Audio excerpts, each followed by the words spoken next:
Tjenare! Well, that's the way we say hello in Sweden. Hello children, how are you people doing? I'm Saurabhkumardutt and I'm here to teach you people a little bit of mathematics.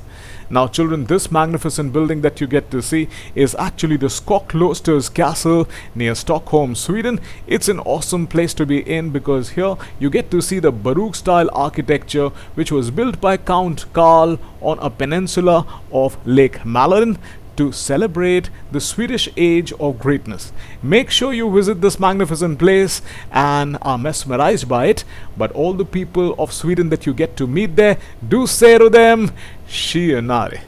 In this note, children, we're going to start off this topic of polynomials, which is there in CBSE class 10. However, it can be there at other places also.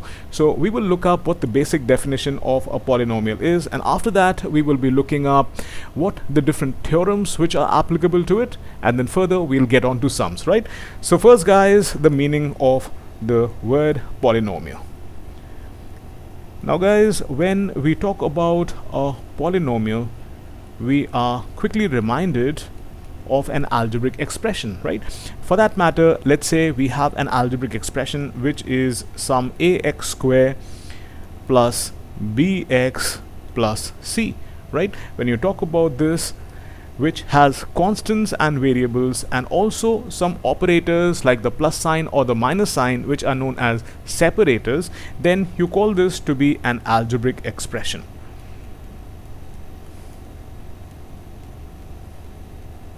And when we have an algebraic expression, then a specific case of an algebraic expression is a polynomial, right? So let's discuss this out. For that matter, let us consider a new algebraic expression. For that matter, we have ax cube by square czd, right? So when we talk about this algebraic expression, there are no separators, that is the plus sign or the minus sign, which are within this algebraic expression. So here I will first make you people understand what separators are. So when you talk about the separators, they're either the plus sign or they are the minus sign, right? So here in between this algebraic expression, you get to see that there is no separator of a plus sign or a minus sign, right? As such, you will call this algebraic expression to be a one which just has one term, right? And as it has just one term, right, and thus we will call it to be a monomial, right? And in bracket here I'm writing 1, which will make you understand that it just has one term, right? Now guys, if we introduce here in this algebraic expression a plus sign, right? Let us say we have ax cube plus by square czd, right? Now here you get to see that as there is one separator, that is a plus sign in between this algebraic expression, so this algebraic expression has been separated into two algebraic expressions, right? As such, it has two terms now, and since it has two terms, it is known as a binomial, right? So further here we will write its name to be a binomial, and in bracket we are going to write two terms because now this has been broken up into two terms, right? Next, now guys, we're going to introduce, say, another separator, and we can write it to be ax cube plus by square minus czd, right? And now here, as we have two separators, so we have three terms which has been formed out of this algebraic expression. As such, this having three terms, it is known as a trinomial, right? And as it has three terms, so obviously in the bracket now I'm going to write three terms, right? Now further guys, if we break it up into four terms by bringing in another separator, we will have it something like this, like ax cube plus by square minus cz minus d, say, right? Now as there are three separators, this algebraic expression has been separated into four terms, 1, 2, 3, 4. And always remember that whenever you have an algebraic expression which has been separated as more than three terms, it is always known as a polynomial. So here guys, we have a polynomial right? And in brackets I'm going to write this, that it is greater than 3 terms. For that matter, it can be 4 terms, it can be 7 terms, or any number of terms which is there in an algebraic expression will always be known to be a polynomial. Now all that I said to you is quickly what I'm going to repeat. Now we are studying a chapter, polynomials, where when we talk about an algebraic expression, it looks like ax squared plus bx plus c. For that matter, in times to come, we are going to look up that this is the general quadratic expression, right? Now in a algebraic expression, if say we have ax cubed by square c zd, then there is no separator of a plus sign or a minus sign in between. As such, it will be known as a single term, and such sort of algebraic expressions are said to be monomials, and in bracket we write it, that's why, to be one term. If an algebraic expression has 2 terms, that means there must be one separator in between, either a plus sign or a minus sign, and then as we have 2 terms, it is known as a binomial. And since it has 2 terms, that's why in the bracket I have written 2 terms. Further, if there are 2 separators in between, then there will be 3 terms, right? As such, this algebraic expression now has 3 terms and is known as a trinomial, right? Further, if we talk about introducing another separator in between, that is, we have ax cubed plus by square minus cz minus d. You have 3 separators here. As such, this algebraic expression has been separated into 4 terms, right? And any algebraic expression which has greater than 3 terms is known as a polynomial, right? Okay guys, after you got to know about this, next now I'm going to talk about the degree of a polynomial, right? So the next topic is degree of a polynomial. So when we talk about the degree of a polynomial, you require to remember this: what is the highest power of the variable in any term? For that matter, if here we talk about, say, an algebraic expression which is ax squared plus bx minus c. So here guys, if you talk about this a is a constant, right? B is also a constant, and if you talk about the c is also a constant. They are just like the numbers that you have in the real number system, that is, say, 4, -3, and so on. Now if you talk about the latter alphabets of English language, that is, if we talk about this x which is there in x square or this x, then they are what? They are your variables, right? So when we talk about these variables and these constants, then keeping the variables and the constants together along with some operators like the plus sign or the minus sign, we have an algebraic expression, right? So as such, here if you talk about the algebraic expression that we have, then the algebraic expression here is ax squared plus bx plus c, right? Or rather minus c, right? Where a, b and c are constants, x here is a variable, right? You can obviously have more than one variable also. Now if in an algebraic expression the highest power is 1, right, then the degree will be said to be 1, right? If you talk about an algebraic expression where the highest power of the variable is 2, right, you will say that the degree of the algebraic expression is 2. Let us have an idea. If suppose here we talk about some ax cubed plus bx squared plus d, then here you find that the variable is x, right? And if you talk about the highest power of the variable, you find that that is 3. As such, this will be said to be a 3-degree algebraic expression, right? Now further, children, we can have another algebraic expression. Let's say we have something like 4x raised to the power 7 plus 17x raised to the power 23 plus 27, right? Now here guys, you get to see that the highest power of the variable is 23, right? And how do we recognize the variable? The latter alphabets like X, Y, Z, they are the variables, and the initial alphabets A, B, C, they are the constants. So as here X is a variable whose highest power is 23, we will say that this is a 23-degree algebraic expression, right? So next now our variables are here as well as here, but the highest degree is 23. As such, this is a 23-degree algebraic expression. Now guys, there is an interesting thing, that is, if say we talk about an algebraic expression which has more than one variable, right, then it will probably look something like this. Let's say we have some a x raised to the power 2 y raised to the power 3 plus b x y raised to the power 7 plus c y raised to the power 2 z raised to the power 6. Let's say this be an algebraic expression.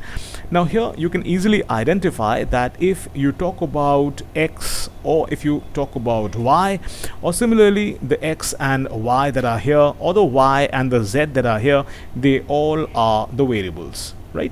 Now as you get these to be the variables, so obviously their powers will determine what will be the degree of the algebraic expression, right? As such, here in place of having just one variable, you're actually having more than one variable. So in that case, what you will do is you will add the powers of the variable, right, to get the degree of the term, right? Now here guys, if we talk about the first term here, the power of x is 2 and the power of y is 3. As such, 2 plus 3, that is 5, will become the degree of the term in this algebraic expression. Similarly guys, if we talk about the next term, we have 1 plus 7, right, that is 8, which will become the highest power of the variable in this term. Similarly, if we talk about the next one, it will be 2 plus 6, which will again give you 8, which is the degree of the term in this algebraic expression. And since 8 is the biggest number, so you can say that 8 will become the degree of this algebraic expression. This is when more than one variables are present in a term. Okay, so here finally writing that this is actually a 8-degree algebraic expression, right? Now guys, after this I'll just quickly discuss all of this so that all of this is perfectly clear with you people. Now here children, we are talking about the degree of a polynomial. So whenever we talk about the degree of a polynomial, we take into consideration the highest power of the variable in any term, right? For that matter, if you talk about ax squared plus bx minus c, this is such an algebraic expression where initially we tried to understand what will be the alphabets which will represent constants and what will be the alphabets which will represent the variables. So if you talk about the initial alphabets of English language like A, B, C, they are the ones which represent the constants, and if you talk about the latter alphabets of English language like X, Y, Z, they are the ones which are considered to be variables, right? Now this plus and minus sign, like I discussed earlier, they are the separator, right? But they are also the operators in this algebraic expression, right?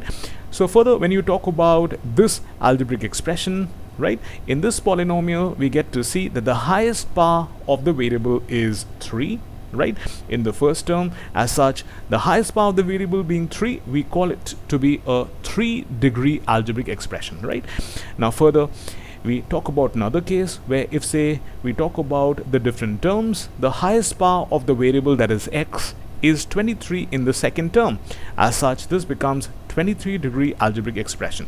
And further now guys, I gave you another example where in place of the algebraic expression just having one variable, if we have more than one variable, then what will happen? So here, if say we have something like ax squared y raised to the power 3 plus b y raised to the power 7 plus c y squared z raised to the power 6, then here you find that in every term there are two variables, right? So if we add the power of these variables, then you will get the degree of the terms in the algebraic expression. In the first it is 2 plus 3, that is 5. In the second it is 1 plus 7, that is 8. And in the third it is 2 plus 6, which is also 8. As such, it's a 8-degree algebraic expression, right, that we are talking about in this example. So is everybody clear about this? For sure.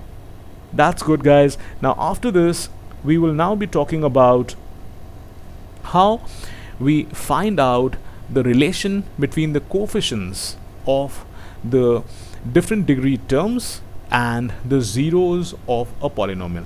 For that, first we will also be talking about what the zeros of a polynomial is. Now let's say, guys, that we consider that there is an algebraic expression, right, which is something like ax square plus bx plus c. Now there are three things which can happen, right? The first thing is this, that this can become equal to 0, or it can be less than 0, or it can be greater than 0, right? Now when we talk about this algebraic expression ax square plus bx plus c to be equal to 0, then obviously there will be some values of the variable x which will make it 0, right? And similarly, when we have ax square plus bx plus c to be less than 0, obviously there will be some values of the variable which will make the value of this algebraic expression to be less than 0. And similarly, on keeping the different values of x for which this algebraic expression is greater than 0, those will be the values of x that you will try and seek for the third case, right? So these are three possibilities which are possible whenever you have an algebraic expression. Now after this, guys, we will talk about the first case first, right? That is when an algebraic expression has its value to be equal to 0, then we get the roots or the zeros of that algebraic expression. For that matter, let us consider a very simple algebraic expression like x square plus 5x plus 6, right? At the moment we are not going to put it equal to 0, otherwise it will become an equation, but we will try to find out such values of the variable so the value of this algebraic expression becomes equal to 0. Now here, guys, if we try to factorize this, then this can be written as x square, right, plus we will write as a sum or as a difference of the products of the coefficient of the quadratic term and the constant term, right? And we will try and get the coefficient of the linear term. For that, we will write the factorization of the product of the constant term and the coefficient of the quadratic term, which is 1. As such, we get 3 into 2. Now thus we have here x square plus 3x plus 2x plus 6. Now in the next step, from the first two terms we can take x to be common outside, and then we will have x plus 3 inside, and then when we write x plus 3, we will get plus 2. When multiplied, we will get 2x plus 6. As such, now in this binomial we have x plus 3 which can be taken common outside, and inside, guys, we have x plus 2. So this thus stands factorized. Now when an algebraic expression gets factorized, momentarily, if we keep the value of this factorized expression to be equal to 0, then we will get the zeros, right? So here what we require to write is keeping this monomial now, that is x plus 3 times of x plus 2 to be equal to 0, and therefore applying the zero product rule, we will now have x plus 3 to be equal to 0, or we will have x plus 2 to be equal to 0 because their product is coming to 0. Now when x plus 3 is equal to 0, this will give us x to be minus 3, and when x plus 2 is equal to 0, we will get the value of x to be minus 2. So these two are the two zeros of this algebraic expression. That means if we keep it in place of x here, it will come to 0. For that matter, let us give it a quick check. So our algebraic expression is x square plus 5x plus 6. And now here, if we keep the value of x to be minus 2, as minus 2 is a 0 of it, right, and thus it should give us a value 0, right? So we keep minus 2 and then we square it, plus 5 times of minus 2 we have plus 6. Now the first one gets calculated to 4, as minus into minus is plus, and 2 square is 4. Then we have 5 into minus 2, which is minus 10, and then we have plus 6. Now as 6 plus 4 is 10, 10 minus 10 is 0, thus we get a 0 here. And hence guys, here there is one thing that we can say, that if we talk about this x to be minus 3, or if we talk about this x to be minus 2, they are the zeros, right? Or in other words, we can call them to be the roots, right, of this algebraic expression. Similarly, if we keep the value of x to be minus 3, then also we would find that this algebraic expression x square plus 5x plus 6 will come to a 0, right? As such, it is another 0 of this algebraic expression. So this is possible guys if we have an algebraic expression which is equal to 0. Similarly, we can keep certain values of x so that this algebraic expression is either less than 0, or we can have this algebraic expression to be greater than 0 for certain values of x, right? So these are the three cases which are possible. At the moment, we will primarily be focusing on the first case, that is when the algebraic expression is equal to 0. Now guys, after you understood what these zeros are, next now we will come to the geometrical meaning of this. So for that matter, let us consider this algebraic expression, and let's consider now that we have a graph, right? For that, let's make a graph of this algebraic expression, that is x square plus 5x plus 6, right?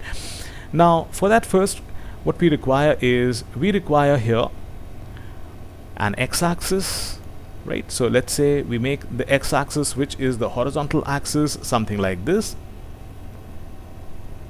right?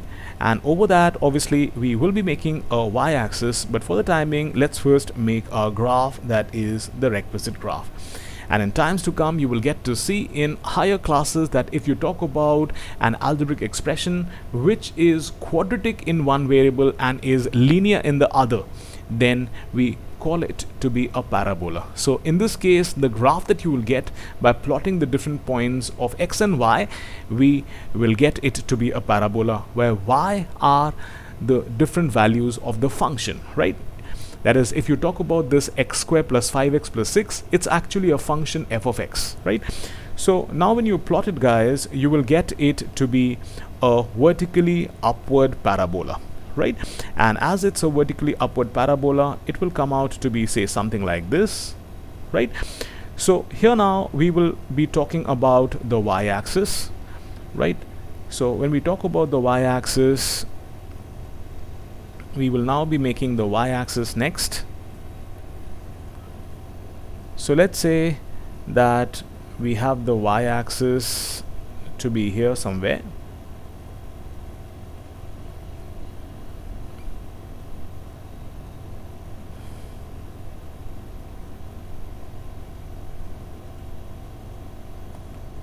Let's say this be the y-axis. Now we'll shift the y-axis a little more, right? And let's say that this be the y-axis, right? Okay, after we have the y-axis, now let's say we talk about these points, that is the points where the graph cuts the x-axis, right?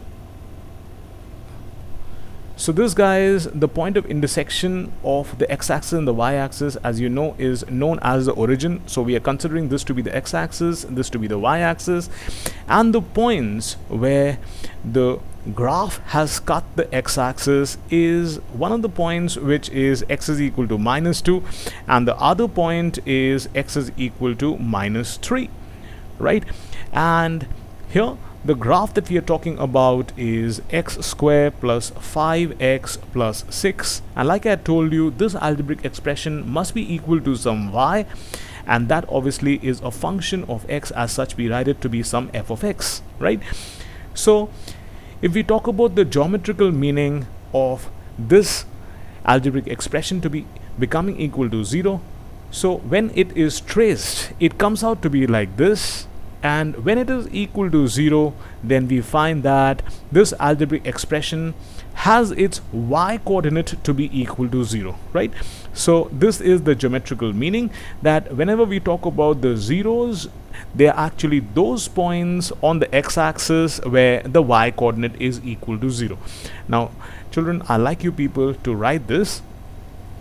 So along with me, you all write this, that the geometrical significance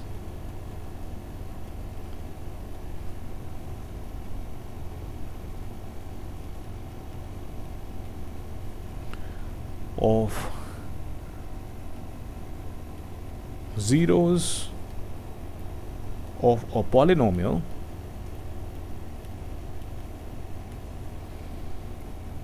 gives those points on the x-axis where y is equal to 0, right? So if you talk about the graph of this algebraic expression, which is x squared plus 5x plus 6, it will be a upward parabola, something like this, right? That is, when you keep different values of x and corresponding values of y you find, then plotting the different points x comma y, we will find that a graph like this is obtained. Now the points where this function is coming to be 0 are the points which are -3 and -2, as we've just found, right? So looking at the graph, we can say that this is actually those points which are there on the x-axis for which the y coordinate becomes equal to 0, and this is what the geometrical significance of zeros or roots of an algebraic expression is. Now guys, we come over to the next thing, that is, if say we talk about an algebraic expression to be such that it is either above or below the x-axis, then we will say that the algebraic expression has its value less than 0 or it has its value greater than 0. That means the point will never intersect with the x-axis, right? So the first is, when we talk about here, the algebraic expression is less than 0. So obviously if you talk about the algebraic expression, it will always come to be such that it will never intersect with the x-axis, and its value as it is less than 0. So here less than 0 means what? The value of y is less than 0. As such, it will always be a parabola which will be below the x-axis, right? So let's construct another parabola. Let's say we talk about a parabola to be constructed here, something like this, right? And here if we talk about the parabola to be, say, something like this, here you get to see that this parabola is below the x-axis, and as the function which represents the parabola can be said to be y, and thus we can say that for this case y is less than 0. So y is what? Y is this x square plus, or probably some ax square plus bx plus c, right? And when in this case this algebraic expression is such that it is less than 0, so as the algebraic expression is represented by y, right, the value of y is less than 0. And if you talk about this point on the x-axis, the value of y is 0, right? And if you go above, obviously you will get the value of y to be greater than 0, and if you go below the x-axis, you will get the value of y to be less than 0. Thus this graph will represent any quadratic expression like x squared plus 5x plus 6, or probably a general expression like ax squared plus bx plus c to be less than 0, right? Now further guys, after this, if say we talk about the graph to be such that y is greater than 0, then again, if it's a quadratic expression, in this case we will be making a graph, right, which will probably be something like this, and as y is greater than 0, so it will lie above the x-axis, right? So in this case guys, we can write this to be y to be greater than 0. So obviously y here is a quadratic expression like say some ax square plus bx plus c, or to be specific it is x square plus 5x plus 6, and as the y here is greater than 0, so it must be lying above the y-axis, right? So these are three different cases that we had, and now I'll quickly discuss all of this so that if there is any ambiguity, all of that gets cleared. Now here children, we were discussing about the degree of a polynomial, right? And after that we talked about the zeros of a polynomial, right? So if we talk about the zeros of a polynomial, then if we have here a quadratic expression like ax square plus bx plus c, then I said to you here that if we talk about this quadratic expression, then it can either be equal to 0, or it can be less than 0, or it can be greater than 0, right? If the quadratic expression is equal to 0, like some x square plus 5x plus 6, then we do what is we factorize it and we momentarily keep it equal to 0. And then when we have it to be equal to 0, applying the zero product rule, we will get the value of x to be either -3 or -2, and thus -3 and -2 are the zeros, or they are the roots of this algebraic expression. That means if you keep it in place of x here in this algebraic expression, you will get it to be equal to 0, right? And if you talk about this algebraic expression, always remember that this algebraic expression is actually y that you're talking about, and y is actually a function in x, that is, it is f of x. Now further here, for y to be 0 at these 2 points, if now you talk about it geometrically, what you mean to say is there are 2 points on the x-axis after you've traced out the graph of this function x square plus 5x plus 6. The points -3 and -2 are such that they are points on the x-axis, as such their y coordinates are 0, right? So the geometrical meaning of an algebraic expression to be equal to 0 means that there are points on the x-axis where the y coordinate will be 0. Right now children, after this I discussed about another thing, that is, if say we talk about this algebraic expression to be ax square plus bx plus c, which is less than 0, right? And because whenever we talk about this ax square plus bx plus c, it is actually some y, right? That is, y is equal to ax square plus bx plus c, and when we are graphing we require 2 coordinates, the x coordinate and the y coordinate. So if we find that the algebraic expression ax square plus bx plus c is less than 0, then as this is the line which tells where y will be 0, because here you've not moved on the y-axis, right? So the points which are below the origin, that is where the y coordinate will be negative. So as this graph has y to be less than 0, so it will completely lie under the x-axis. And when the value of y is greater than 0, as above the origin the y coordinate is positive, as such you have to make a graph of this function x square plus 5x plus 6 to be above the x-axis, which shows that all the values of x are such that the value of y will come to be greater than 0, right? So this is the geometrical meaning of an algebraic expression, either to be equal to 0, or to be greater than 0, or to be less than 0, right? After this children, now next we will talk about how we can find out the relation between the zeros and the coefficients of the algebraic expression, right, of the different terms, right? So next, now you can write the heading relation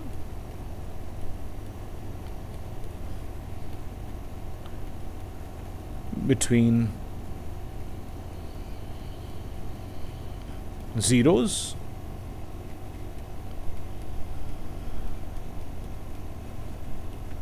and coefficients.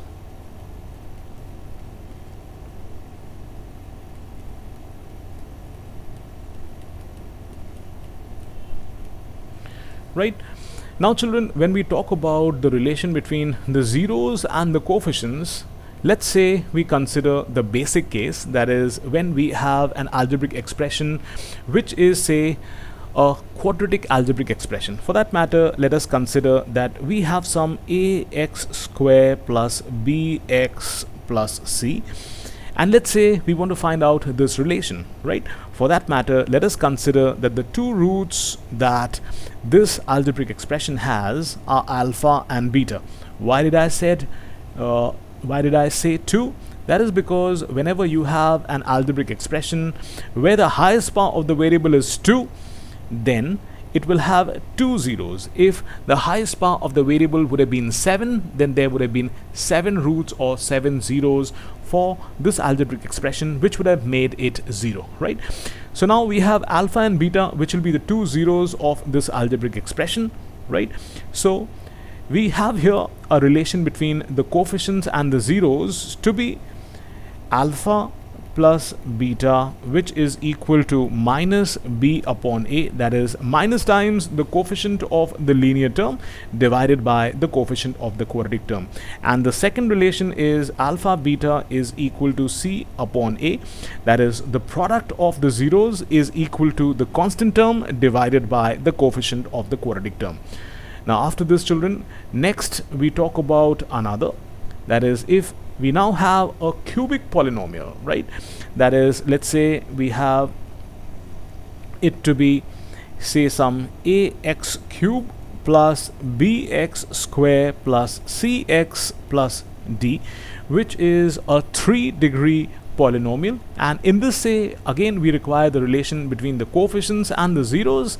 Then it is like alpha plus beta plus gamma, which will become equal to here minus b upon a. Why alpha plus beta plus gamma? Because here you get to see that the highest power of the variable is 3 in any term. As such, this is a 3-degree algebraic expression, and thus it will have 3 zeros, and we can consider it to be, say, some alpha, beta and gamma, which are Greek alphabets, nothing to be scared about it. So the sum of these 3 roots will become equal to minus b upon a.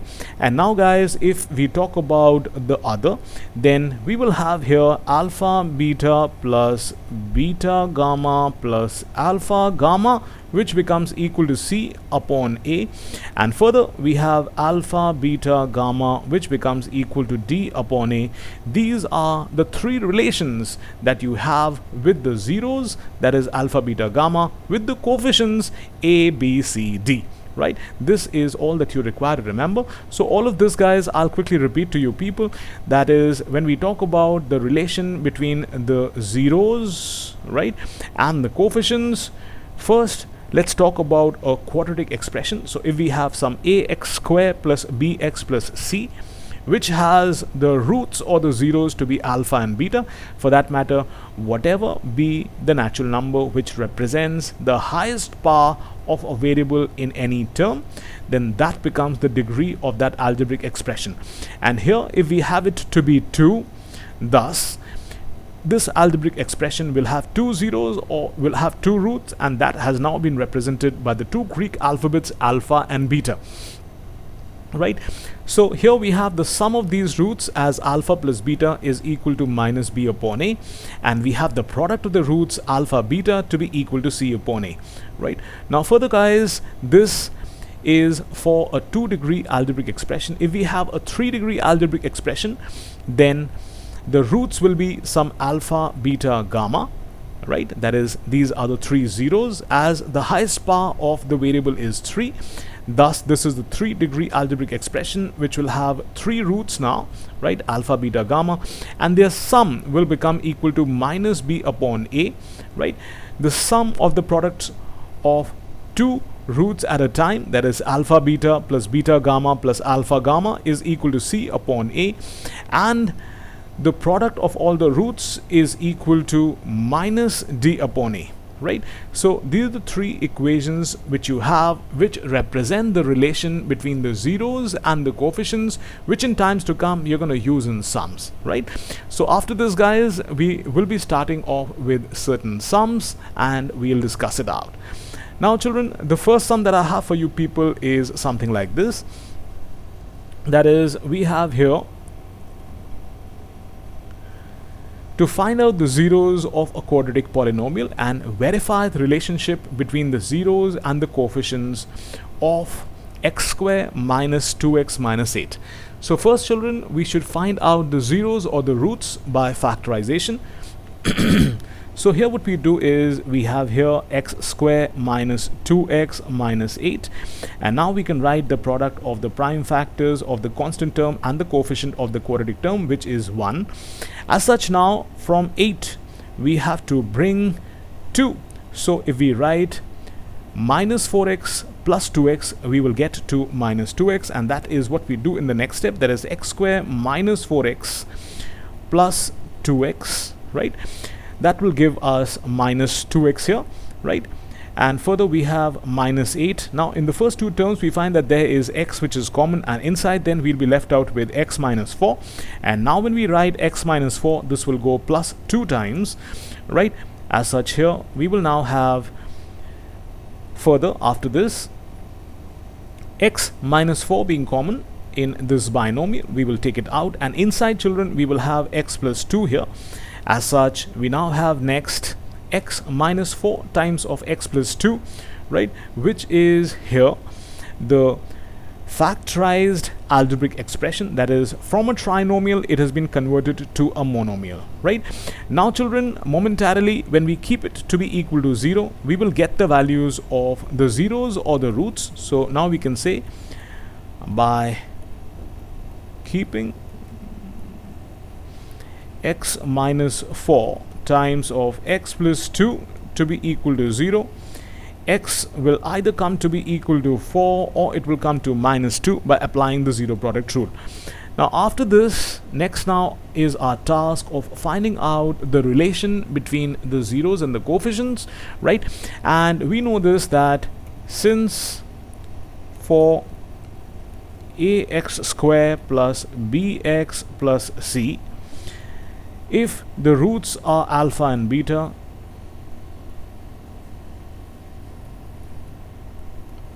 then we have alpha plus beta to be equal to minus b upon a, and we have alpha beta to be equal to c upon a.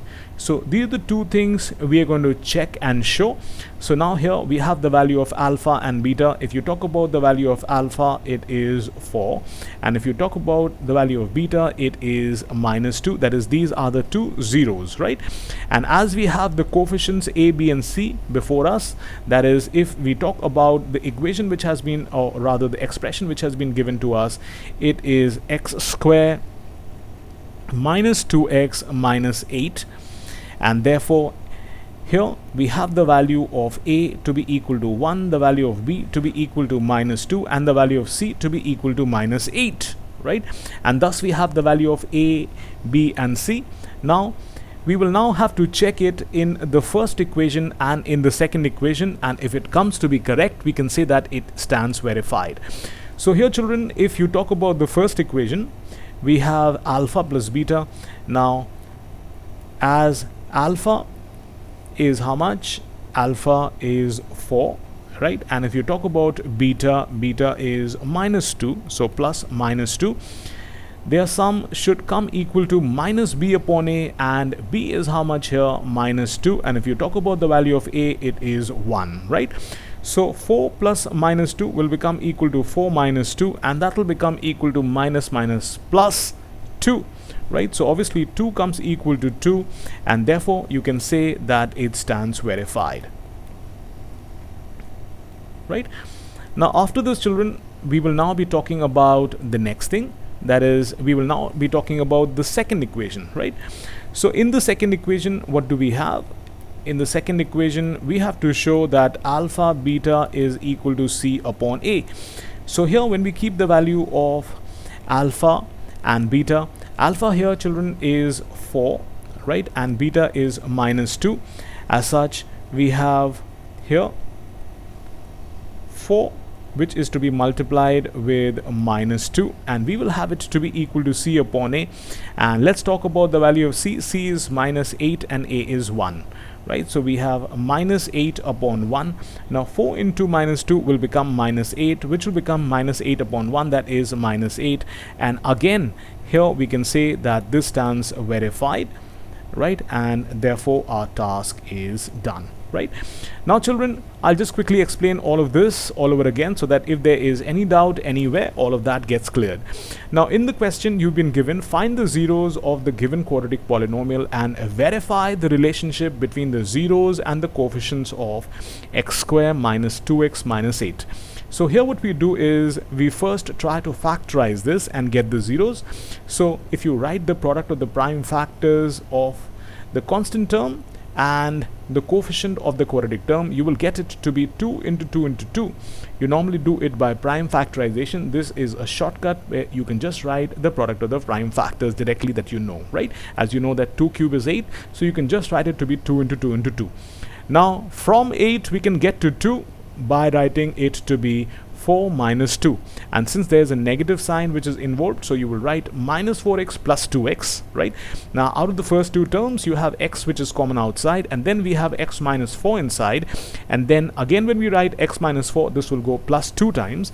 So as such this becomes equal to x minus 4 times of x minus 2, as from this binomial we take x minus 4 common outside, and then we are left out with x plus 2 inside. Now children, when we keep x minus 4 times of x plus 2 to be equal to 0, we will apply the zero product rule, where once x minus 4 will become equal to 0, and then the value of x will become equal to 4, which is the first 0 or the root alpha. And then when we put x plus 2 to be equal to 0, we will get the value of x to be equal to minus 2, which is the other value of the root, that is beta. Now after that what we do is we now talk about the algebraic expression ax square plus bx plus c, right? Which if it has roots alpha and beta, then we have alpha plus beta to be equal to b minus b upon a, which has to be verified. So we have the value of alpha and beta, that is 4n minus 2, and we also can find out the coefficients of the given quadratic expression, which is x square minus 2x minus 8. So as such, by comparing it with ax square plus bx plus c, we get the value of a to be 1, get the value of b to be minus 2, and the value of c to be minus 8. Thus keeping it in equation number 1, we have 4 plus minus 2 to be equal to minus times of minus 2 upon 1, right? And thus we have minus minus plus 2, and on the left hand side also 4 minus 2 gives us 2, and therefore the first equation stands verified, that is the relation between the zeros and the coefficients has been proved. After that we have the second equation, that is alpha beta has to be proved to be c upon a, and for that what you do is you now talk about the second equation where alpha beta is equal to c upon a. We keep the value of alpha, that is 4, and the value of beta, which is minus 2, and that has to be equal to c upon a, that is c is, remember, minus 8 and a is 1, so minus 8 upon 1, and that gives you minus 8 is equal to minus 8, right? And therefore this also stands as verified, right? So everybody clear about this? For sure? Namita? That's good, children. Now after this we will be discussing another sum, and that sum goes something like this. Here children, in this question you've been given, find the zeros of the given quadratic polynomial and verify the relationship between the zeros and the coefficients of 6x square minus 3 minus 7x. Now if you look up this sum is almost the same as the last sum, so quickly pause the lecture and give the sum a try all on your own.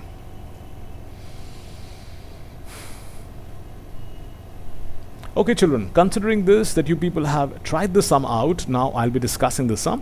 So we have here 6x square minus 3 minus 7x, where we find that the order of the terms is improper. That means the first term should be the highest order term, that is where the power of x is the highest. Then we have the next order term, and then lastly we should have that term which has the lowermost order, that is the least power of the variable. So we have this now in order, right? Now children, we will write the product of the prime factors of the constant term and the coefficient of the quadratic term. So we have it to be 3 into 3 into 2. Now as we got to bring minus 7, so if we write it to be minus 9 plus 2, then we will get to minus 7. As such, now we can write this to be 6x square minus 9x plus 2x minus 3. Now out of the first two, we will have here 3x, which can be taken common outside, and then we have 2x minus 3 if we write.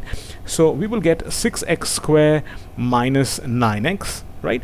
And then if we write 2x minus 3, right, if we multiply it with 1, then we will get it to be here further 2x minus 3 as is required. Now in both of these terms there is 2x minus 3 which can be taken common outside, and then inside, children, we'd be left out with 3x plus 1, right?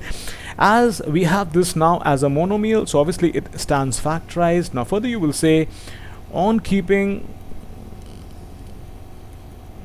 this monomial, that is 2x minus 3 times of 3x plus 1 to be equal to 0, you will now get, by applying the zero product rule, the value of x to be equal to 3 upon 2 and minus 1 upon 3.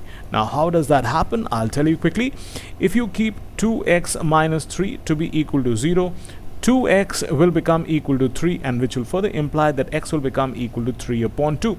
And at the other time, when you have 3x plus 1 to be equal to 0, 3x will become equal to minus 1 and x will become equal to minus 1 upon 3.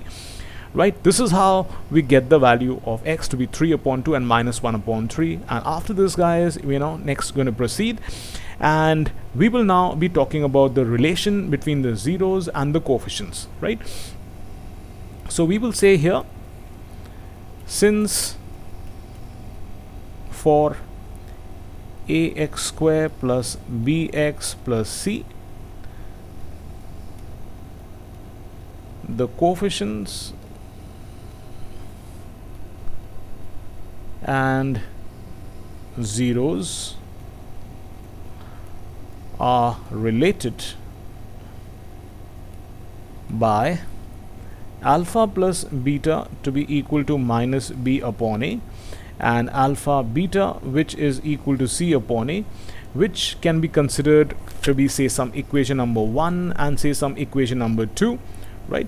As such, writing the first to be equation number 1 and the second to be equation number 2. Now we've got to verify by keeping the roots, right? As we know here that if you talk about the value of alpha, we have it to be 3 upon 2, so this is the value of alpha. And if you talk about the value of beta, then that is minus 1 upon 3. So these are the two values that we'll write here, that is alpha is equal to 3 upon 2 and beta is equal to minus 1 upon 3.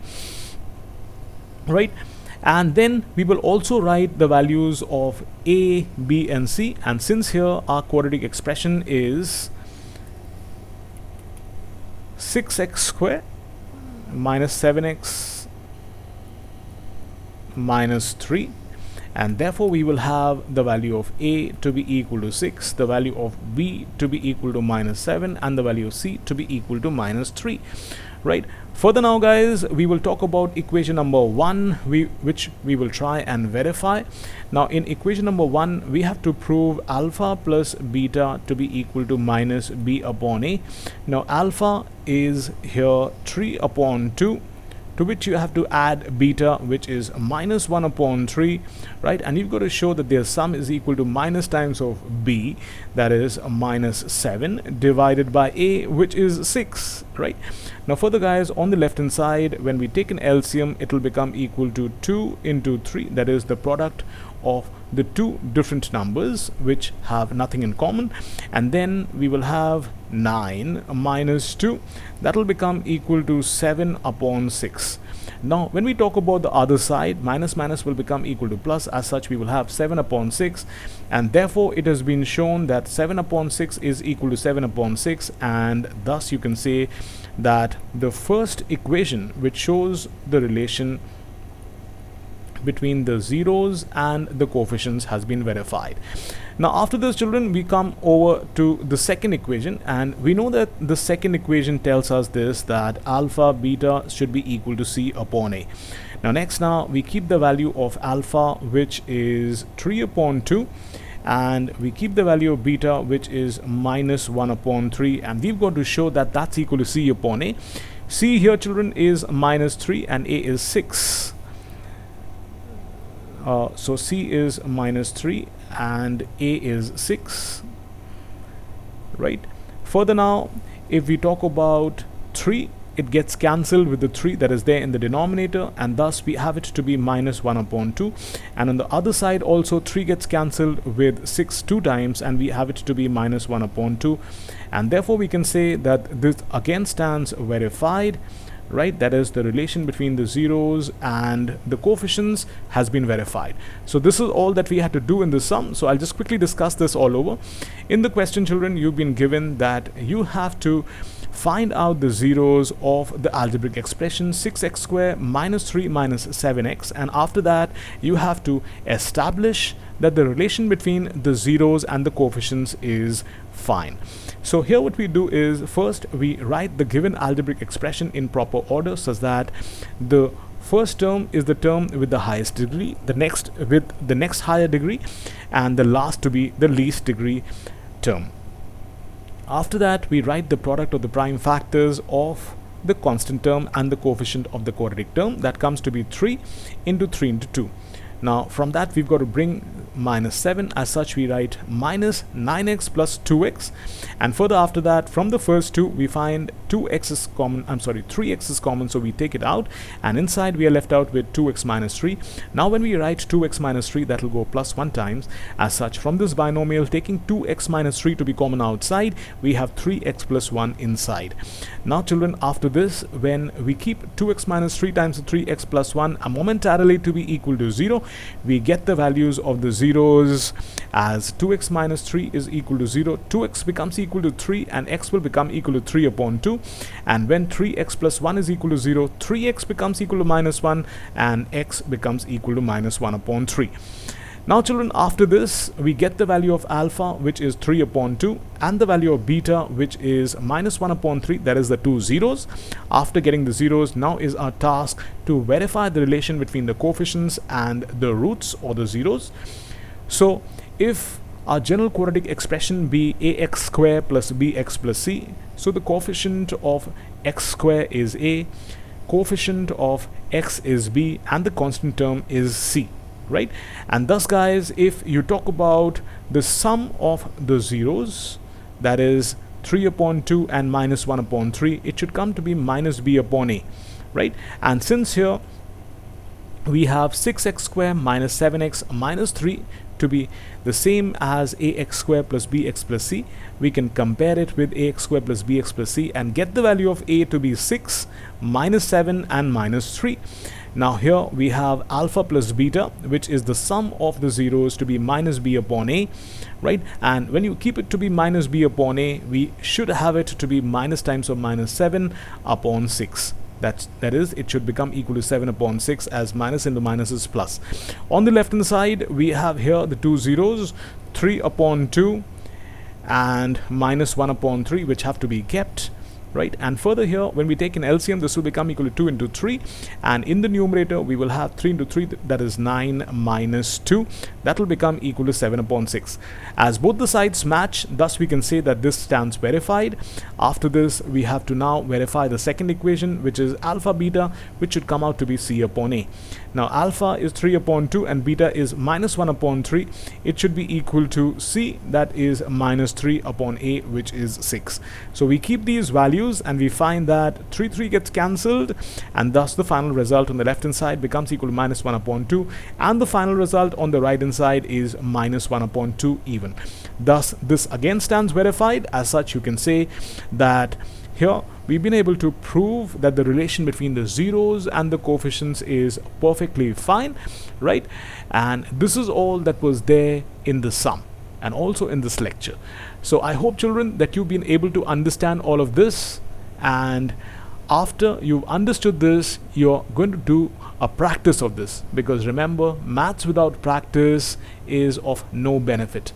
So do your practice, right, which I normally call the CWDA, that is class work done again, right, and make yourselves perfect, right? Bye children, have a nice time, have some good fun. Bye.